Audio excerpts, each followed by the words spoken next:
الحمد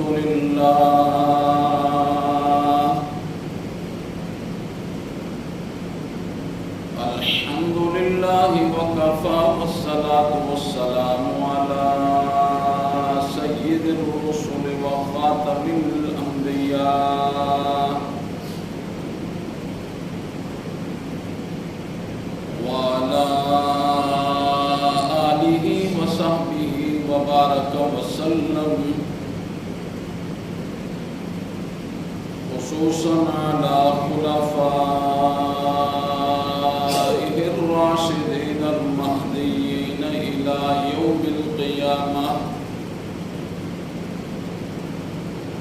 أما بعد فأعوذ بالله من الشيطان الرجيم. بسم الله الرحمن الرحيم.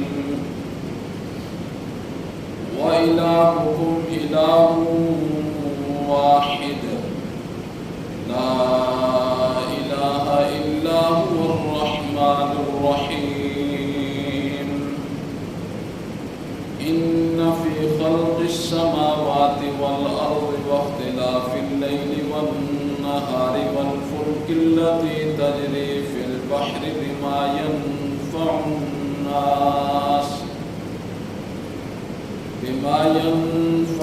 الناس وما أنزل الله من السماء من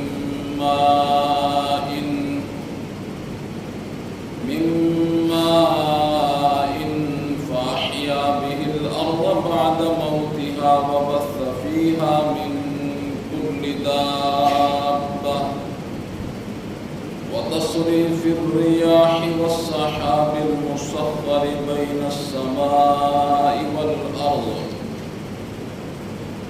السماء والأرض لآيات لقوم يعقلون.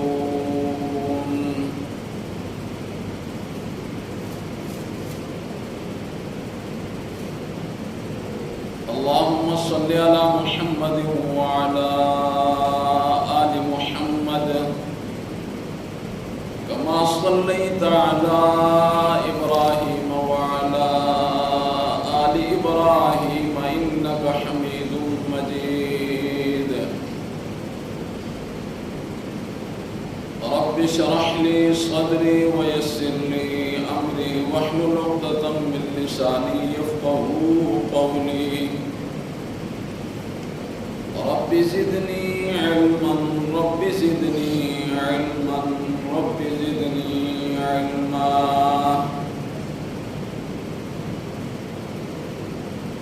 وإلهكم إله واحد، تمہارا الہ ایک الہ ہے. لا الہ الا هو الرحمن الرحیم، نہیں ہے کوئی عبادت کے لائق مگر کوئی الرحمن الرحیم، وہ بہت زیادہ مہربان ہے اور رحم کرنے والا ہے.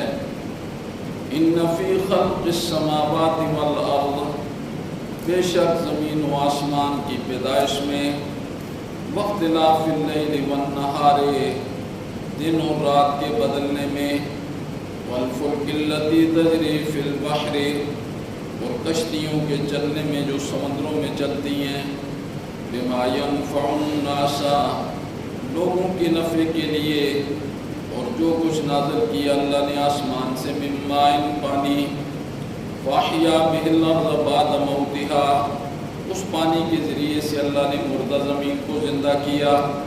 وبث فیہا من کل دابۃ، اور ہر ایک چیز کا زمین کے اندر پھیلا دینا. وتصریف الریاح، ہواؤں کا چلانا. والسحاب المسخر، اور بادلوں کا زمین اور آسمان کے درمیان لٹکانا. لآیات لقوم یعقلون، یہ نشانیاں صرف ان لوگوں کے لیے جو عقل سے کام لیتے ہیں، جو عقل رکھتے ہیں.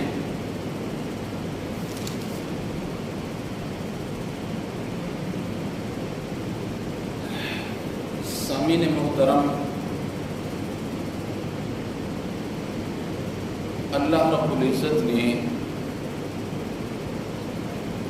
قرآن مجید کے اندر جن مضامین کو کثرت کے ساتھ بیان فرمایا ہے، ان میں 3 مضامین بنیادی اور اہم حیثیت کے مالک ہیں۔ نمبر 1 توحید کا مضمون، اور نمبر 2 رسالت امام الانبیاء کی، اور نمبر 3 قیامت۔ ان 3 مضامین کو اللہ رب العزت نے بہت زیادہ بیان فرمایا ہے۔ آپ حضرات نے ایک بات کو ذہن نشین کر لینا ہے، زندگیاں 2 ہیں۔ ایک زندگی ہے دنیاوی زندگی، جو ہماری نظر کے اندر ہے۔ یہ دنیاوی زندگی کے اندر ہم اتار چڑھاؤ، غمی خوشی، نفع نقصان، بیماری صحت، یہ ہر چیز اپنی آنکھوں سے دیکھ رہے ہوتے ہیں۔ بچپن دیکھا، لڑکپن دیکھا، جوانی دیکھی، بڑھاپا دیکھا، بندے کو دنیا سے جاتے ہوئے دیکھا، آج امیر دیکھا، کل غریب دیکھا، آج عزت والا دیکھا، کل عزت کو لٹتا ہوا دیکھا۔ یہ دنیا کی زندگی ہے جو ہماری نظروں کے سامنے ہے، اور اس کے مد مقابل جو آخرت کی زندگی ہے وہ ہماری نظر کے سامنے تو نہیں، لیکن ہمارے نظریے کے اندر ہے، ہمارے عقیدے کے اندر ہے آخرت کی زندگی۔ دنیا کی زندگی ہماری نظر کے سامنے ہے، اور آخرت کی زندگی ہمارے نظریے کے اندر ہے، ہمارا عقیدہ ہے۔ اور دوسرا فرق یہ ہے، دنیا کی زندگی کے اندر اور آخرت کی زندگی کے اندر دوسرا مین اور بنیادی فرق یہ ہے، دنیا کی زندگی محدود ہے اور آخرت کی زندگی لامحدود ہے۔ دنیا کی زندگی محدود ہے، 60 سال، 70 سال، 100 سال، بس 110 سال، یہ محدود زندگی ہے، اور آخرت کی زندگی لامحدود ہے۔ دنیا کی زندگی سے ایک دن چھٹکارا ہو جائے گا، ختم ہو جائے گی، لیکن اخروی زندگی سے کبھی چھٹکارا نہیں ہوگا، کبھی چھٹکارا نہیں ہوگا۔ اس لیے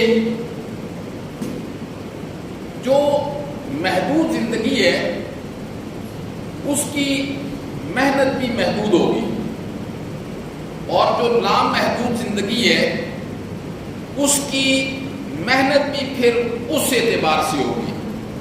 جو زندگی محدود ہے اس کی محنت بھی محدود ہے، اور جو لامحدود زندگی ہے اس کی محنت بھی اس اعتبار سے ہوگی۔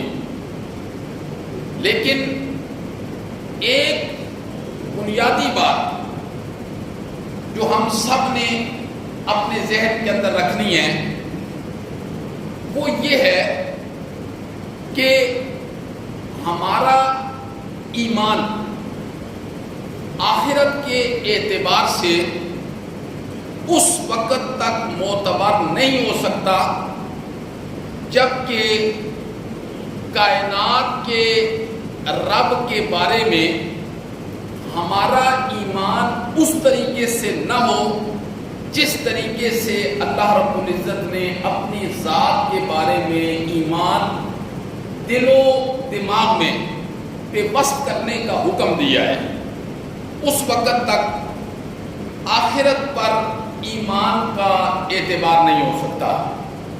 آخرت پر ایک بندے کا ایمان معتبر تب ہوگا جب اللہ رب العزت کی ذات کے متعلق اس طریقے سے ایمان قائم ہوگا جس طریقے سے اللہ رب العزت نے ایمان کو اختیار کرنے کا حکم دیا ہے۔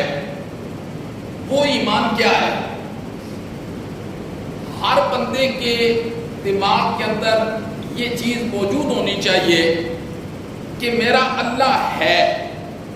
نمبر 1، پہلا نظریہ یہ ہونا چاہیے کہ میرا اللہ ہے، اور دوسرا نظریہ یہ ہونا چاہیے کہ میرا اللہ ہے بھی ایک ہے۔ میرا اللہ ہے اور میرا اللہ ہے بھی ایک ہے۔ اسی کو اس آیت میں فرمایا وَإِلَٰهُكُمْ إِلَٰهٌ وَاحِدٌ، تمہارا اللہ صرف ایک ہے، تمہارا معبود صرف ایک ہے، تمہارا کارساز صرف ایک ہے، تمہاری پرستش کے لائق صرف ایک ہے، تمہاری پوجا کے لائق صرف ایک ہے۔ بس وَإِلَٰهُكُمْ إِلَٰهٌ وَاحِدٌ، ایک ہے۔ لا الہ الا هو الرحمن الرحیم، کیسا ایک ہے کہ اس کے علاوہ کسی کی پوجا بھی نہیں ہو سکتی، پرستش بھی نہیں ہو سکتی، عبادت بھی نہیں ہو سکتی۔ یہ نظریہ دنیا کے اندر ہوگا تو پھر آخرت پر ایمان کا اعتبار ہوگا، اور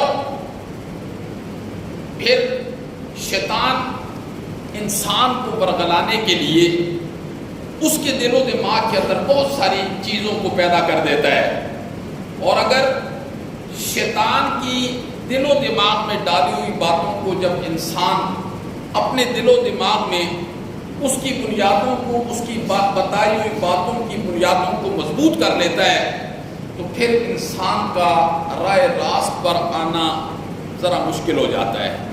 اس لیے شیطان کی باتوں کو جھٹکنا پڑے گا۔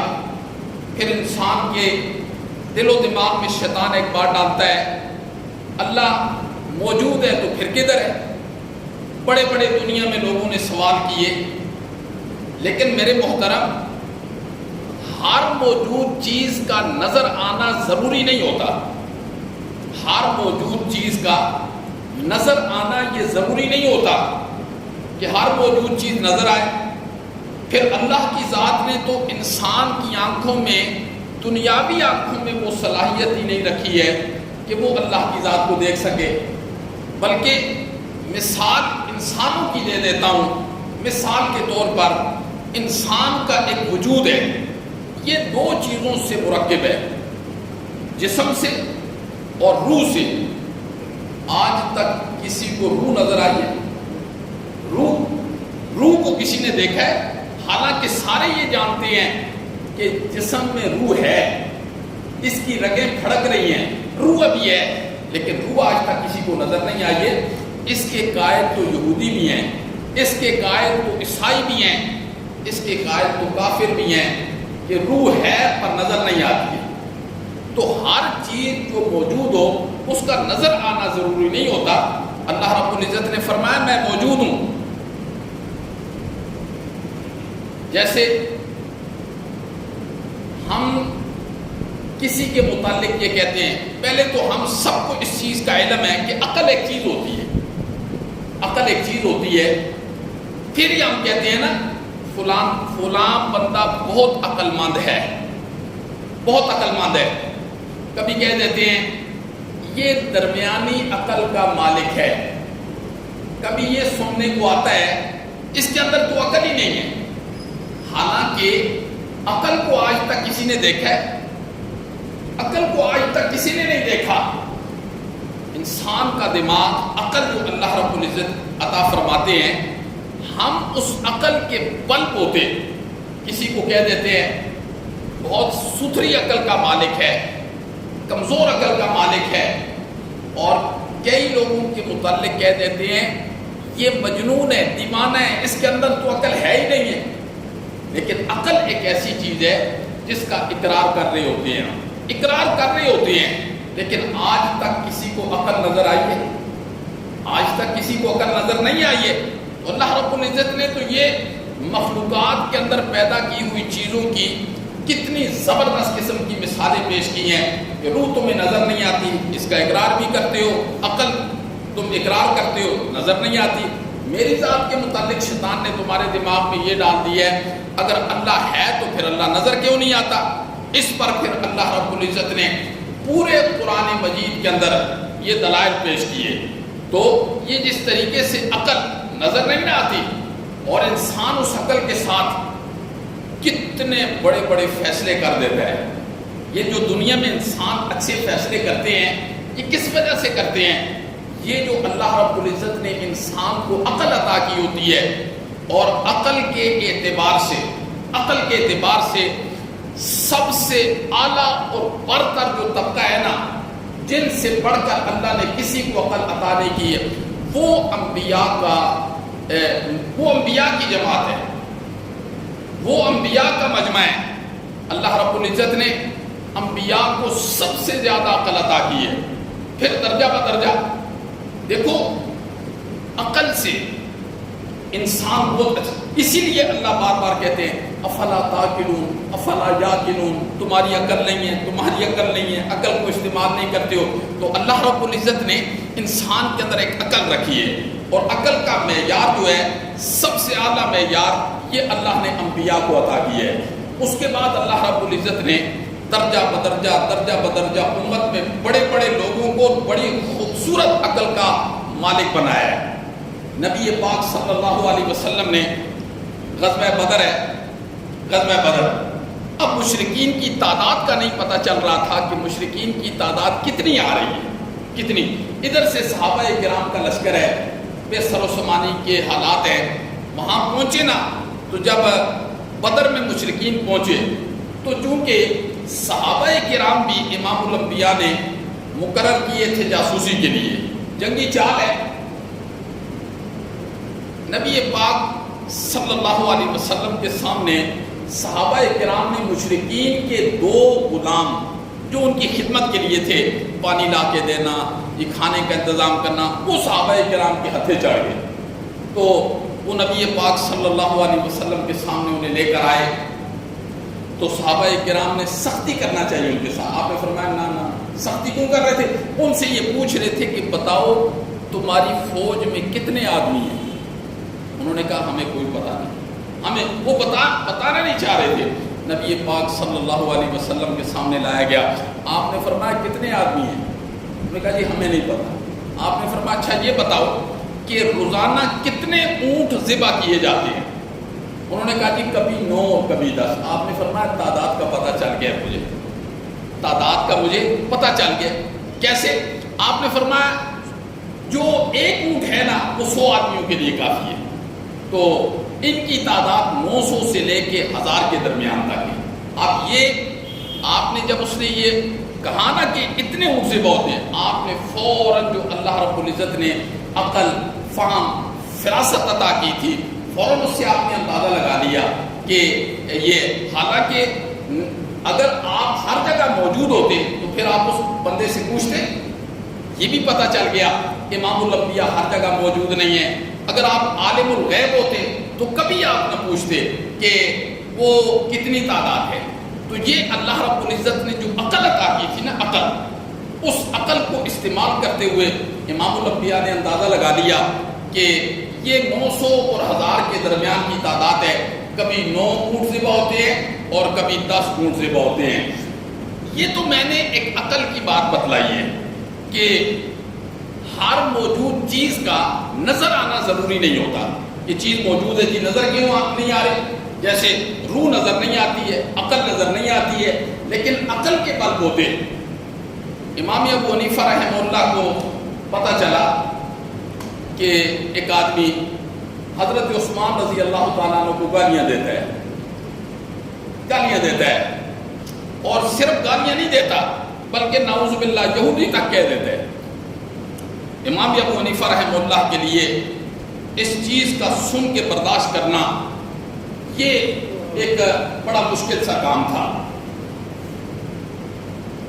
لیکن آپ کے دل کے اندر یہ بات تھی کہ یہ بہت غلط کر رہا ہے، حضرت عثمان جیسی شخصیت کو گالیاں دے رہا ہے۔ امام ابو حنیفہ رحمہ اللہ نے اپنی عقل کو، اللہ نے بہت عقل عطا کی تھی، بہت عقل عطا کی تھی، خدا بادشاہ ہے، بندہ حیران رہ جاتا ہے۔ امام ابو حنیفہ رحمہ اللہ پتہ چلا کہ یہ بندہ وہ تھا، بہت زیرک انسان وہ بھی، تو اس کی ایک نوجوان بیٹی تھی، امام ابو حنیفہ جانتے تھے اس کو، اس کے پاس چلے گئے، کہنے لگے کہ بیٹی تیری جوان ہے، رشتے کے لیے آیا ہوں، رشتے کے لیے، رشتہ بہت اچھا ہے، لڑکا بہت خوبصورت ہے، لڑکا بزنس مین ہے، کاروباری ہے، تو ساری اس کی خصوصیات بتلائیں۔ اس نے کہا جی بہت اچھا ہے، میں اپنی بیٹی کا رشتہ دینے کے لیے تیار ہوں۔ آخر میں امام ابو حنیفہ نے فرمایا کہ ایک منفی پہلو بھی اس کے اندر پایا جاتا ہے، یعنی غلط پہلو پایا جاتا ہے۔ اس نے کہا وہ کون سا؟ اس نے کہا ہے وہ یہودی ہے وہ یہودی ہے۔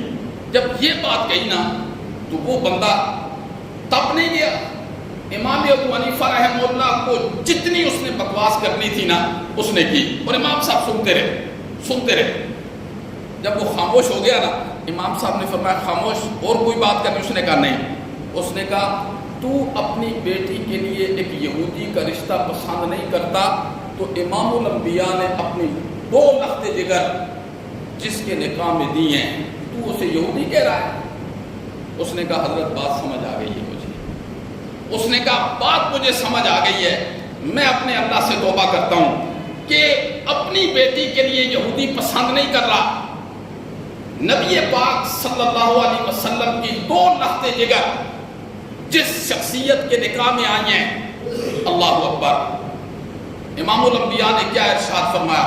آپ نے فرمایا عثمان اگر میری 100 بیٹیاں ہوتی، 100 بیٹیاں، آپ بھی بیٹیوں والے ہیں، میں بھی بیٹیوں والا ہوں، آج اس معاشرے میں جب بیٹیاں دوسرے گھر کے اندر چلی جاتی ہیں، اس گھر والے بیٹیوں کے ساتھ اچھا رویہ کرتے ہیں تو والد کا سینہ ٹھر جاتا ہے، اور اگر بیٹیوں کو دکھ دیں، تکلیف پہنچائیں، اذیت دیں، ان کی زندگی کو دنیا میں جہنم بنا کے رکھیں، بتاؤ اس والد پر کیا گزرتی ہے؟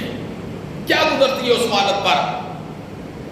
امام الانبیاء نے ارشاد فرمایا عثمان میری 100 بیٹیاں ہوتی، ایک ایک کر کے مرتی چلی جاتی، میں تیرے نکاح کے اندر دیتا چلا جاتا۔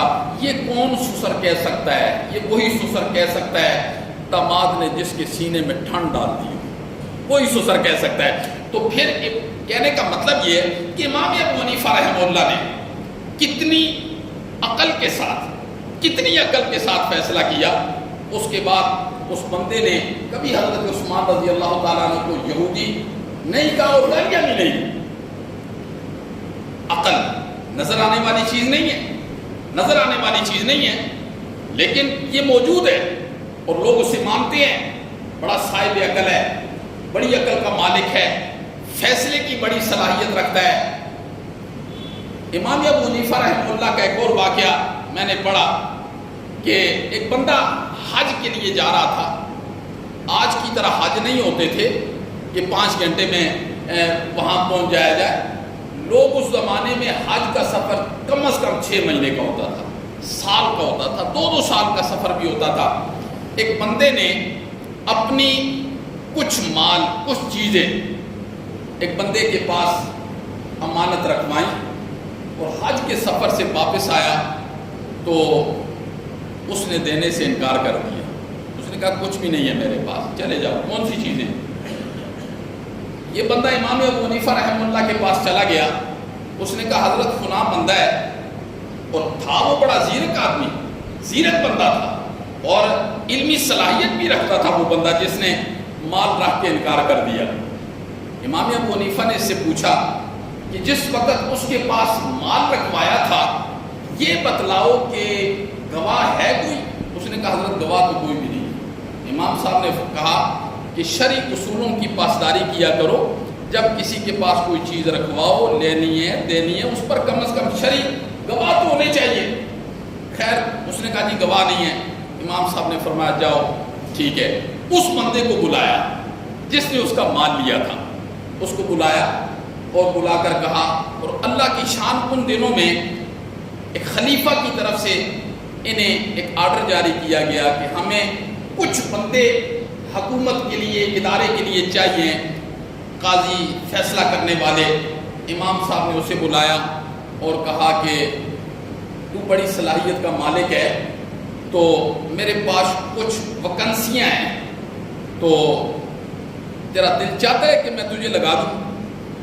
اس نے کہا حضرت مجھے آپ نے جو یہاں بلا لیا نا اپنے پاس، میرے لیے تجھ سے بڑی بات اور ہے کوئی نہیں ہے۔ آپ نے مجھے اس چیز کا اہل سمجھا، آپ نے فرمایا چلو ٹھیک ہے جاؤ، صرف ہم نے آپ کی رائے معلوم کرنی تھی۔ اس کے بعد امام صاحب نے اس بندے کو بلایا، اس کو کہا کہ اب اس کے پاس جاؤ، اسے کہو کہ میرا سامان دے دو، اگر نہیں نہ دو گے تو میں آپ کی شکایت امام ابو حنیفہ کو لگا دوں گا۔ وہ بندہ گیا، اس نے کہا مجھے مال دے دو، اگر مال نہیں دیتے تو میں امام ابو حنیفہ کے درس میں بیٹھتا ہوں، میں آپ کی شکایت لگا دوں گا۔ جب امام صاحب کا نام لیا نا، امام صاحب نے تو پہلے ساری اس کے ساتھ بات کر لی تھی کہ خائن نہیں ہونا چاہیے، امانت دار ہونا چاہیے بندہ۔ اس نے کہا میں تو آپ کے ساتھ گپ شپ لگا رہا تھا، اپنے ملازم سے کہا اس کو سامان لا کے دے دو۔ وہ کہتا ہے جس طریقے سے وہ پوری بوری میں نے باندھ کے اسے دی تھی نا، بالکل اسی طریقے سے وہ میرا مال واپس آ گیا۔ اب امام ابو حنیفہ رحمہ اللہ کی فراست دیکھیں آپ، کیا فراست کے مالک تھے۔ تو ہر موجود چیز کا نظر آنا یہ ضروری نہیں ہوتا۔ اللہ رب العزت بلکہ آثار سے، قرائن سے، دلیل سے اس چیز کو مان لیا جاتا ہے۔ اللہ اکبر۔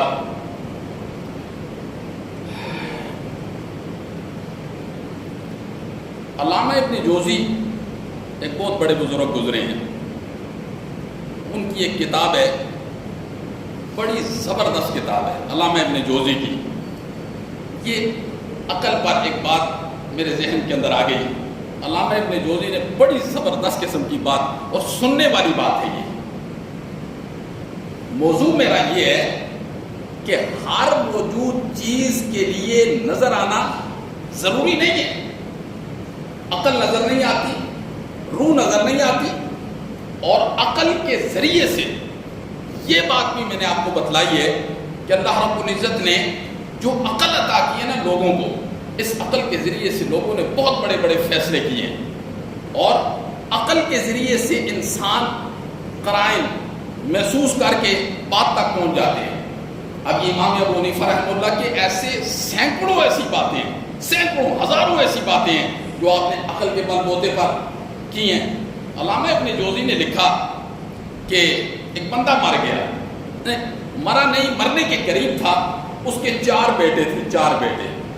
تو اس نے اپنے بیٹوں کو یہ نصیحت کی کہ بیٹا میں اب مرنے والا ہوں، تو اگر وراثت کے معاملے میں تمہارا اختلاف ہو جائے تو فلاں علاقے میں میرا ایک دوست ہے قاضی صاحب، اگر تمہارا وراثت کے معاملے میں کوئی اختلاف ہو جائے تو تم نے اس قاضی صاحب کے پاس چلے جانا ہے، میرا نام بتلانا ہے، میرا دوست ہے، آپ نے اس سے فیصلہ کروا لینا ہے۔ بندہ مر گیا۔ علامہ ابن جوزی لکھتے ہیں کہ اللہ کی شان ایسی کہ وہ 4 بیٹے ایسے عقل مند انسان تھے، ان کے درمیان اختلاف ہو گیا، وراثت میں اختلاف ہو گیا۔ ان 4 بیٹوں نے کہا کہ ہمارے بابا نے یہ کہا تھا کہ فلاں علاقے کے اندر ایک قاضی ہے، اس کے پاس چلے جانا، وہ تمہاری وراثت کے مسائل کو حل کر دے گا۔ آج تو خیر اس چیز کی ضرورت بھی محسوس نہیں کی جاتی اس ماحول اور معاشرے کے اندر۔ خیر وہ 4 بیٹے چلے گئے، سفر تھا پیدل، اونٹوں کا سفر تھا، گھوڑوں کا سفر تھا، چل پڑے وہ۔ چلتے چلتے چلتے قاضی صاحب کے علاقے کے بالکل قریب پہنچے تو آگے سے ایک بندہ آ رہا تھا، بندہ دیوانہ مستانہ، جی بال پر مٹی چڑھی ہوئی، گرد و غبار سے۔ اس نے کہا میرا اونٹ گم ہو گیا، اونٹ تو نہیں دیکھا، میرا اونٹ گم ہو گیا، اونٹ تو نہیں دیکھا۔ اب ان میں سے ایک بھائی نے کہا وہ لنگڑا تو نہیں تھا؟ اس نے کہا ہاں لنگڑا تھا، وہ تو لنگڑا تھا۔ دوسرا بھائی بولا ان میں سے، اس نے کہا کانا تو نہیں تھا، اس نے کہا کانا بھی تھا۔ تیسرا بھائی بولا، اس نے کہا دم کٹی ہوئی تو نہیں تھی، اس نے کہا کٹی ہوئی ہے۔ جب ان بھائیوں نے علامات بتلائی نا، ایک نے کہا کانا تو نہیں تھا، اس نے کہا کانا تھا، ایک نے کہا لنگڑا تھا، اس نے کہا لنگڑا تھا، تیسرے نے کہا دم کٹی ہوئی تھی، اس نے کہا جی کٹی ہوئی تھی، چوتھے نے کہا وہ بھدک کر بھاگا ہے، ڈر کے بھاگا ہے آپ سے، اس نے کہا جی ہاں ڈر کے بھاگا ہے۔ جب چاروں نوجوانوں نے یہ اس کو علامات بتلائی نا، وہ تو چڑھ گئے بندہ ان کے اوپر کہ میرا اونٹ دے دو۔ جو علامات آپ نے بتلائی ہیں، جو علامات آپ نے بتلائی ہیں، وہ ساری میری اونٹ کے اندر پائی جاتی ہے، لہذا میرا اونٹ تمہارے پاس ہے۔ بندہ جھگڑنا شروع ہو گیا۔ کچھ بندے آئے، انہوں نے کہا کیا بات ہے؟ انہوں نے کہا جی جو علامات انہوں نے بتلائی ہیں میرے اونٹ کے اندر تو ساری وہ پائی جاتی ہیں، لیکن یہ کہتے ہیں میرے پاس اونٹ نہیں ہے۔ جھگڑا ہو گیا۔ لوگوں نے قاضی صاحب تو جس کی طرف جا رہے تھے وہ بالکل قریب تھا، لوگوں نے ان کو پکڑا اور قاضی صاحب کے پاس چلے گئے۔ یہ تو ویسے بھی قاضی صاحب کے لیے سفر کر کے آئے تھے۔ قاضی صاحب کے پاس گئے، اس نے کہا جی یہ میرا اونٹ ہے ان کے پاس۔ قاضی صاحب نے اس سے پوچھا آپ کے پاس کیا دلیل ہے کہ آپ کا اونٹ ان کے پاس ہے؟ اس نے کہا جی جو علامات انہوں نے بتلائی ہیں نا وہ ساری میرے اونٹ کے اندر پائی جاتی ہیں، ساری، لیکن یہ کہتے ہیں اونٹ میرے پاس نہیں ہے۔ قاضی صاحب ان چار نوجوانوں کی طرف متوجہ ہوا۔ قاضی صاحب نے کہا یہ بندہ ٹھیک کہہ رہا ہے۔ اس نے کہا جی بندہ اس حد تک وہ ٹھیک کہہ رہا ہے کہ جو ہم نے علامات بتلائی ہیں وہ اس کی اونٹ کے اندر پائی جاتی ہیں، پر ہمیں کوئی پتہ نہیں اونٹ کدھر ہے۔ تو قاضی صاحب نے فرمایا یہ بتلاؤ کہ تم نے اس بندے کی اونٹ کی علامات کیسے بتلائی، یہ بتلاؤ۔ اس نے کہا جی ہم نے تو اپنی عقل سے فیصلہ کیا ہے، جس نے کہا تھا نا کہ وہ کانا ہے، وہ کہتا ہے جی میں نے تو اس لیے کہا تھا کہ رستے کے دونوں طرف درخت لگے ہوئے ہیں، دونوں طرف، ایک طرف کے درخت کھائے ہوئے ہیں، دوسری طرف کے درخت کھائے ہوئے نہیں ہیں، لہذا میں نے تو اس لیے کہا کہ اگر وہ دونوں آنکھوں سے تندرست ہوتا تو پھر دونوں طرف پتے کھاتا، یہ ایک طرف پتے کھاتا جا رہا ہے، تو میں نے اس قرینے سے یہ کہا کہ وہ اونٹ کیا تھا، اندھا تھا۔ تو دوسرے کو کہا کہ تو نے کیسے کہا ہے کہ یہ لنگڑا ہے؟ اس نے کہا جی 3 پاؤں زمین پر صحیح لگے ہوئے تھے، 1 پاؤں نہیں لگا ہوا تھا، میں نے اس سے قیاس کیا کہ وہ تو لنگڑا ہے۔ تیسرے سے کہا تجھے کیسے پتہ ہے دم کٹی ہوئی تھی؟ اس نے کہا جب اونٹ مینگنیاں کرتا ہے تو پھر دم ہلاتا ہے اور مینگنی ایک جگہ نہیں ٹکتی ہے، مینگنی ادھر ادھر چلی جاتی ہے، یہ ساری مینگنیاں ایک جگہ پڑی ہوئی تھی، تو میں نے اس سے اندازہ لگا لیا کہ اس کی تو دم بھی کٹی ہوئی ہے۔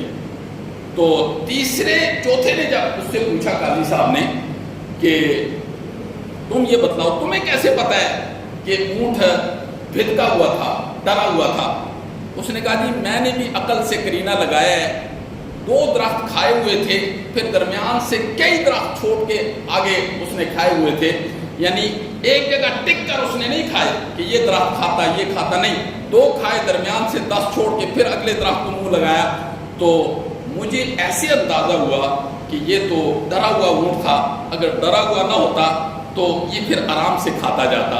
تو قاضی نے کہا اب تیرے پاس اس کا جواب ہے؟ اس نے کہا جی میرے پاس تو کوئی جواب نہیں۔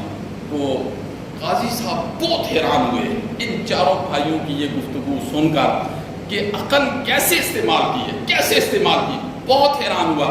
تو قاضی صاحب کو وہ کہنے لگے ہم تو آپ کے پاس آئے اور بڑی دور سے سفر کر کے آئے ہیں، بہت دور سے۔ تو قاضی صاحب نے کہا اچھا آپ ایسے کرو، آپ میرے مہمان ہو، آپ رات کو ٹھہرو، اور ایک غلام کی ڈیوٹی لگائی، غلام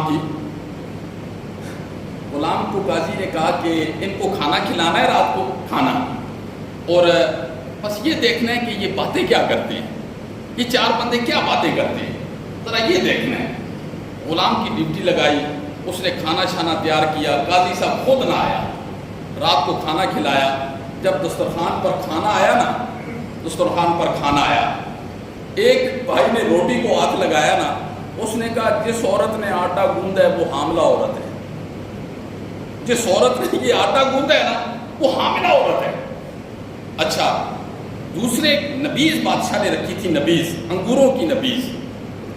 نبیذ جب ایک پی نا تو دوسرے نے کہا یہ جو انگور ہے نا انگور یہ قبرستان میں اس کی ٹہنی تھی جدھر سے یہ اتارے گئے ہیں، یہ قبرستان کی ٹہنی کے انگور ہیں. تیسرے نے جب گوشت کھایا نا، گوشت تھا بکرے کا، تو اس نے کہا یہ جو گوشت ہے نا گوشت، اس بکرے نے کتیا کا دودھ پیا ہوا ہے، کتیا کا دودھ پیا ہوا ہے. اب وہ غلام سنتا رہا. چوتھے نے کہا یہ بادشاہ یہ جس والد کی طرف اس کی نسبت ہے نا یہ اس کا بیٹا نہیں ہے، یہ اس کا بیٹا نہیں ہے. اب غلام نے یہ ساری باتیں، یہ علامہ ابن جوزی نے اپنی کتاب میں یہ واقعہ لکھا اور بہت واقعات لکھے بڑا خوبصورت. اب غلام نے جب یہ بات چل کے اس قاضی کو بتلائی کہ یہ بندے تو یہ گفتگو کر رہے ہیں، ایک نے کہا کہ جس عورت نے آٹا گوندا ہے وہ حاملہ ہے اور حاملہ بھی بس قریب الولادت بچہ ہے اس کے پیٹ میں. دوسرے نے کہا یہ جو انگور توڑیں گے ہیں نا یہ قبرستان سے توڑیں گے، ٹہنی ادھر تھی. اور تیسرے نے کہا یہ جو گوشت ہے نا بکرے کا، اس بکرے نے بچپن میں کتیا کا دودھ پیا ہے. اور چوتھے نے کہا یہ جو بادشاہ کا یہ والد ہے نا جس کی طرف نسبت ہو رہی ہے یہ والد اس کا نہیں ہے. قاضی کی تو پاؤں کے نیچے سے زمین نکل گئی. اس نے جب گھر میں تحقیق کی، لونڈیاں غلام، ظاہر ہے بادشاہ کے مہمان ہوں، قاضی کے مہمان ہوں تو پھر کھانا بھی اسی اعتبار سے دیا جاتا ہے، اس کے اندر سستی کا مظاہرہ تو نہیں کیا جاتا. اس نے جب تحقیق کی اس نے کہا کہ آٹا کس نے گوندا ہے؟ جب بتایا گیا نا کہ آٹا تو فلاں نے گوندا ہے، اس نے کہا پتہ کرو یہ حاملہ ہے لونڈی. پتہ چلا وہ تو حاملہ ہے. ایک بات تو سچی نکلی. اور دوسری بات اس نے کہا انگور کا جو نبیذ بنایا گیا تھا یہ عام زمین کا نہیں ہے، یہ قبرستان میں اس کی ٹہنی ہے. جس بندے نے انگور لائے تو اس سے پوچھا یہ انگور زمین کی کس حصے سے لائے؟ اس نے کہا کئی سب کو قبرستان میں، جو قبرستان کے قریب ہماری زمین ہے نا تو یہ ٹہنی ساری اسی قبرستان کے پاس ہی ہے. اس نے کہا دوسری بات بھی صحیح نکل گئی. تو تیسری بات اس نے کہا بکرا کہاں سے لایا تھا؟ اس نے بتایا فلاں بندے سے بکرا لایا تھا. اس کے پاس بندہ بھیجا کہ یہ بتلاؤ کہ اس بکرے نے کتیا کا دودھ پیا ہے. اس نے کہا جی باقی اس کی ماں مر گئی تھی تو میرے پاس کتی بھی تھی، انہیں دنوں اس نے بچے دیے تھے تو یہ بھی کبھی کبھی اس کا دودھ پی لیتا تھا. تین باتیں جب صحیح ہوئی نا تو بادشاہ کے پاؤں کے نیچے سے زمین نکل گئی. اس نے کہا اب میں اپنی ماں سے کیسے پوچھوں کہ پتہ تو کسی کو تھا نہیں. اس نے کہا میں ماں سے کیسے پوچھوں کہ یہ والد میرا ہے کہ نہیں ہے. بہرحال اس نے کسی طریقے سے ماں کے پاس گیا. اس نے کہا ماں سچی سچی بات بتلانا یہ بابا میرا ہے. ماں اس کی طرف دیکھ کے ہکی بکی رہ گئی. اس نے کہا بیٹا صحیح پوچھو تو یہ اس بات کا تو یا مجھے پتا تھا یا میرے خامن کو پتا تھا یا تیرے ماں باپ کو پتا تھا. اس نے کہا ہم لامحالت تھے، اس بات کا تو آج تک کسی کو پتا بھی نہیں تھا کہ یہ آپ کا والد نہیں ہے. اس نے کہا باقی یہ آپ کا والد نہیں ہے، ہماری اولاد نہیں تھی. ہم نے جس سے لیا تھا نا بچہ وہ بھی تو نہیں جانتا، وہ بھی ایسے لوگ تھے کہ آج تک انہوں نے نہیں بتلایا. بادشاہ تو اس وقت جو قاضی صاحب تھے، قاضی صاحب بڑے حیران پریشان ہوئے. پھر ان کے پاس آئے اور آ کر اس سے یہ پوچھا چار بھائیوں سے کہاں سے تشریف لائے ہو، کہاں سے آئے ہو؟ اس نے کہا خیریت ہے. اس نے کہا دسترخوان پر یہ بیٹھ کر آپ نے باتیں کی ہیں؟ انہوں نے کہا جی کی ہیں. انہوں نے کہا یہ آپ کو کیسے پتا چلا کہ آٹا گوندنے والی حاملہ عورت ہے؟ اس نے کہا جی آٹے کو جو مکی لگی ہے نا وہ اس اندازے کی نہیں لگی ہے، ایسے لگ رہا تھا کہ جس نے اس آٹے کو گوندا ہے اس نے تکلیف میں گوندا ہے، اس لیے ہم نے اس روٹی کو دیکھ کر ہم نے اندازہ لگایا ہے کہ یہ کسی مطلب مضبوط عورت نے اس آٹے کو نہیں گوندا ہے. اس نے کہا انگور کا آپ کو کیسے پتا چلا؟ اس نے کہا نبیذ جو ہوتا ہے نا انگور کا نبیذ، جب وہ انسان اندر پیتا ہے نا تو اس کے دل میں خوشی سی آ جاتی ہے، ٹھنڈک اندر جاتی ہے، ٹھنڈا ہوتا ہے. لیکن اس کو پینے کے بعد ہماری طبیعت میں اداسی آ گئی ہے، اداسی آ گئی ہے. تو ہم نے محسوس کیا کہ یہ قبرستانی کا انگور ہو سکتا ہے، یہ عام زمین کا انگور تو ہو نہیں سکتا. کیونکہ اگر عام زمین کا انگور ہوتا ہے ٹھنڈا ہوتا ہے، جب بندہ پیتا ہے تو فرحت آ جاتی ہے، سینہ ٹھر جاتا ہے، خوش ہو جاتا ہے. اس نے کہا چلو یہ بات بھی ٹھیک ہے، یہ تمہیں کیسے پتا چلا کہ یہ جو بکرے کا گوشت ہے اس نے کتیا کا دودھ پیا ہے؟ جس نے کہا تھا نا کتیا، اس نے کہا بادشاہ سلامت آپ ہمیں کتا تو کھلا نہیں سکتے، قاضی صاحب کتا تو آپ کھلا نہیں سکتے، لیکن اس کے گوشت کو دیکھ کر ہم نے یہ اندازہ لگا لیا کہ بکرے کا جو گوشت ہے نا اس نے کتیا کا دودھ پیا ہے۔ اس نے کہا دلیل کیا ہے؟ اس نے کہا دلیل یہ ہے کہ جو حلال جانور ہوتا ہے نا، حلال جانور ہڈی کے ساتھ گوشت ہوتا ہے اور گوشت کے اوپر چربی ہوتی ہے، لیکن جو حرام جانور ہوتا ہے نا پہلے ہڈی کے ساتھ چربی ہوتی ہے پھر چربی کے اوپر گوشت ہوتا ہے۔ اب ہم نے یہ دیکھا کہ اس بکرے کی جو ہڈی ہے وہاں پہلے چربی ہے پھر اوپر گوشت ہے۔ وہ بندہ حیران اور پریشان رہ گیا۔ پھر اس نے کہا یہ تمہیں کیسے پتا چلا کہ میرا والد یہ نہیں ہے کوئی اور ہے؟ اس زمانے کے اندر بادشاہوں کا، عام عوام کا نہیں، بادشاہوں کا اور قاضی اور قضات کا یہ طریقہ ہوا کرتا تھا کہ وہ مہمان کے ساتھ بیٹھ کے کھانا کھاتے تھے۔ جب آپ نے ہمارے ساتھ بیٹھ کے کھانا نہیں کھایا تو ہم نے کہا یہ اس بندے کا، حالانکہ وہ قاضی صاحب کا والد بھی بہت بڑا قاضی تھا جس نے پالا تھا، اس نے کہا لہذا ہم نے یہ اپنی عقل سے یہ تجزیہ کیا کہ یہ تیرا والد نہیں ہے۔ علامہ ابن جوزی کی یہ ساری بات سنانے کا مطلب کیا ہے؟ میری تقریر کا موضوع اور گفتگو کیا ہے کہ ہر موجود چیز کا دیکھنا ضروری نہیں ہوتا، انسان کی روح نظر نہیں آتی ہے، انسان کی عقل نظر نہیں آتی ہے، لیکن اس کے بل بوتے انسان بڑے بڑے فیصلے کر دیتے ہیں۔ تو اللہ رب العزت نے فرمایا کہ میں موجود ہوں اور موجود ہونے کے بعد پھر اللہ نے فرمایا میں ہوں بھی ایک ہوں۔ پھر اللہ نے فرمایا میں نے عقل دی ہے، عقل سے تصور کرو اور میری ذات تک پہنچو۔ اب ترجمہ سنو، اللہ رب العزت نے کیا فرمایا، الہ و الہکم الہ واحد، تمہارا الہ صرف ایک الہ ہے بھی ایک ہے، لا الہ الا هو الرحمن الرحیم، اس کے علاوہ کوئی اور معبود نہیں ہے جس کی تم بندگی کرو۔ پھر اللہ رب العزت نے اپنی ذات تک پہنچنے کے لیے دلائل کے پہاڑ نہیں کھڑے کر دیے۔ اللہ نے دھینگا مشتی سے نہیں بنوایا کہ مجھے مانو، اللہ نے فرمایا مجھے مانو تو کن چیزوں کو دیکھ کر مانو۔ فرمایا ان فی خلق السماوات والارض، بے شک زمین و آسمان کی پیدائش میں کبھی غور کیا کرو۔ ان فی خلق السماوات والارض، زمین و آسمان کی پیدائش میں غور کیا کرو۔ واختلاف اللیل والنہار، یہ دن اور رات کی تبدیلی میں غور کیا کرو، کبھی دن بڑھے کبھی راتیں بڑھی، غیر شعوری انداز سے، کبھی رات چھوٹی تو دن بڑھا، غور کیا کرو۔ والفلک التی تجری فی البحر بما ینفع الناس، یہ سمندروں میں اتنی منزلوں کی کشتیاں ایک بر اعظم سے دوسرے بر اعظم مال لے کے چلے جاتے ہو، یہ پانی پر چلنے کی صلاحیت کشتیوں میں کس نے رکھی ہے؟ چھوٹا سا پتھر سمندر میں پھینکو تو تہ کے اندر چلا جائے گا۔ یہ کروڑوں لاکھوں ٹن کی کشتی اور وزن، یہ اللہ نے پانی کے اوپر چلنے کی صلاحیت کس نے رکھی ہے؟ کبھی غور کیا کرو۔ وما انزل اللہ من السماء من ماء، آسمان سے جو پانی اترتا ہے اس میں بھی کبھی غور کیا کرو۔ فاحیا بہ الارض بعد موتها، میں اس پانی کے ذریعے سے مردہ زمین کو زندہ کر کے رکھ دیتا ہوں جی۔ وبث فیہا من کل دابۃ، ہر قسم کے جانور میں نے زمین کے اندر پھیلا دیے ہیں۔ وتصریف الریاح، اور ہواؤں کا چلنا، یہ ہواؤں کا چلنا یہ کون چلاتا ہے؟ ہوا نظر آتی ہے، اللہ کہتے ہیں یہ کون چلاتا ہے؟ والسحاب المسخر بین السماء والارض، اور یہ جو بادل زمین اور آسمان کے درمیان لٹک رہے ہیں انہیں کون لٹکا کے رکھتا ہے؟ یہ ساری باتیں ذکر کرنے کے بعد فرمایا لآیات لقوم یعقلون، یہ تو عقل والے لوگوں کے لیے نشانیاں ہیں، جو لوگ اپنی عقل کو استعمال کرتے ہیں یہ ان کے لیے بڑی نشانیاں ہیں۔ اور قرآن ایک جگہ کیا کہتا ہے؟ جو لوگ اپنی عقل کو آخرت کے متعلق، اللہ رب العزت کی ذات کے متعلق استعمال نہیں کرتے اور وہ دنیا سے چلے جاتے ہیں، دنیا میں صف اول کے بزنس مین ہیں، صف اول کے مالدار ہیں، ہر عیاشی دنیا کے اندر انہوں نے کی ہے، اللہ کہتے ہیں جب وہ ہمارے پاس آئیں گے نا وہ کیا کہیں گے؟